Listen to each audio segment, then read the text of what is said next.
আল্লাহ আমাদেরকে বের করেছেন মানুষের কল্যাণ করার জন্যে।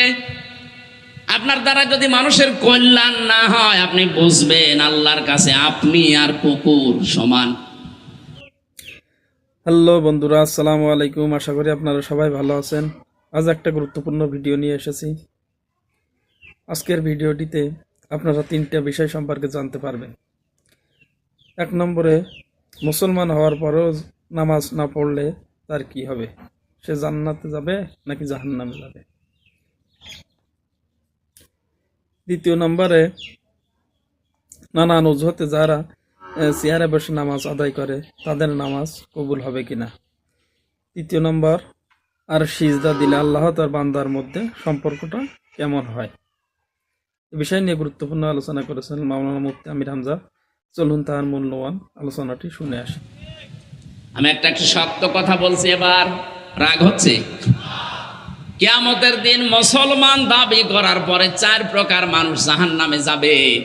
কি দাবি করার পর? আরো জোরে বলেন বলেন। মুসলমান দাবি করার পরও 4 প্রকার মানুষকে আল্লাহ জাহান্নামে দেবে। তার 1 নম্বরে, যারা মুসলমান দাবি করে কিন্তু নামাজ পড়ে না, সে যে দলের লোক হোক ও জাহান্নামে যাবে। আপনি লিখে নিন, সূরা মুদ্দাসসিরে আছে।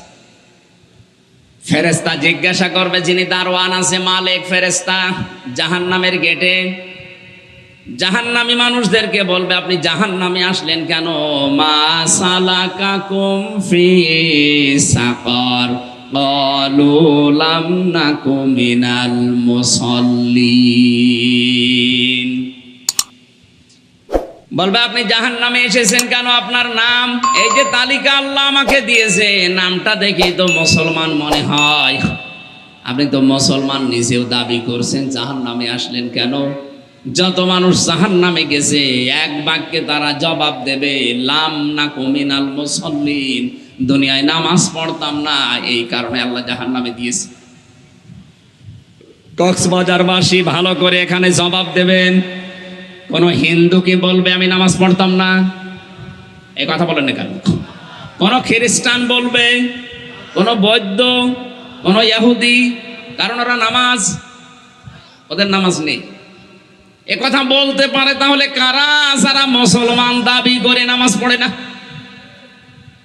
এই জন্য আল্লাহর ফতোয়াটা বিশ্বাস করে আজকে থেকে জীবনে কাজে লাগাবেন। আপনি রাজনৈতিক ভাবে কোন দল করেন আমি জানি না, কিন্তু মুসলমান দাবি করে যদি নামাজ না পড়েন, ডাইরেক্ট আপনি জাহান্নামী। এই কথা বুঝতেছেন? কারণ নামাজ চাই মানুষকে আল্লাহর কাছে ছোট করতে, আর আল্লাহর উদ্দেশ্য এইটাই। এই জন্য মানুষের সুরাত সিরাতের দিকে তাকালে মনে হয় মানুষকে আল্লাহ সেজদা দেওয়ার জন্যই বানিয়েছে। এভাবে হাত দিয়ে, কপাল দিয়ে, নাক দিয়ে পৃথিবীর কোনো সৃষ্টি আল্লাহকে আর সেজদা দিতে পারে না। এই যে গাছগুলো দাঁড়িয়ে থাকে, মনে করেন এমনি দাঁড়িয়ে আছে না, সকালে আর বিকালে নিজের ছায়াগুলো লম্বা করে দিয়ে আল্লাহকে সেজদা দেয়, কিন্তু মাটির সাথে কপাল, নাক আর হাত এভাবে ঠেকাতে পারে না। আমাদের 3.5 হাত বডি দেখলেই যেন মনে হয় আল্লাহ আমাদের বানিয়েছেন সেজদা দেওয়ার জন্য। বলেন সুবহানাল্লাহ। তাহলে আল্লাহর উদ্দেশ্য আমাদের নামাজের দ্বারা কি হওয়া? ছোট হওয়া। বলেন আরো জোরে বলেন। মানুষের এই আমিত্ব, এই বড়ত্বকে নষ্ট করার জন্য সেজদা। এর চাইতে উত্তম জিনিস দুনিয়ায় আর নেই। অথচ দুর্ভাগ্যজনক হলেও সত্য, এই এলাকায় আছে কিনা জানি না, বাংলাদেশে বহু মানুষ মসজিদে এখন আর মসজিদ নেই, চেয়ারের কারখানা বানিয়ে ফেলেছে। এই এলাকায় আছে? আরে ভাই, আপনি যদি নামাজ পড়তে হেঁটে যেতে পারেন যান, যদি না যেতে পারেন তাহলে আপনি বসে পড়বেন। যদি বসেও পড়তে না পারেন, শুয়ে শুয়ে ইশারা দিয়ে পড়বেন যে এখন রুকু করছি, সেজদা করছি, এখন এটাও যদি না পারেন, আপনার নামাজ মাফ। আল্লাহর সামনে দাঁড়িয়ে ভালো মানুষ আপনি চেয়ারে বসে বসে চেয়ারম্যানই করছেন। কথা বেশি নাকি বেশি বললাম? এলাকায় মনে হয় এগুলো নেই, আপনি বুঝতেছেন না। কুষ্টিয়ার বিভিন্ন মসজিদে দেখি, কুষ্টিয়ায় আমার বাড়ি, ও বড় মসজিদের প্রথম কাতারে আমার মনে হয় শুধু চেয়ারই। ভালো মানুষ বাজার করে বাড়ি নিয়ে যাচ্ছে, কোনো অসুবিধা নেই। মসজিদে গেলে ওর পায়ে মনে হয় যে কি পোকা লেগেছে। আপনাকে আল্লাহ চায় যে আপনি একটু ছোট হবে, আর চেয়ারে বসে বসে আপনি ডাম্পাটি করেন। এটা কি ছোট হওয়া বলে? এখন যদি বলেন আমার মাথায় ব্যথা আমি পারি না, আরে ভাই আপনি পারেন না তো আপনি বসে বসে মাটিতে বসে পড়েন। মাটিতে না পারলে আপনি শুয়ে যেভাবে ইশারায় পড়েন, না পারলে তো নামাজ মাপ। আপনাকে ওইভাবে করা লাগবে। কে ইসলাম কি এত কঠিন যে আপনাকে করাই লাগবে?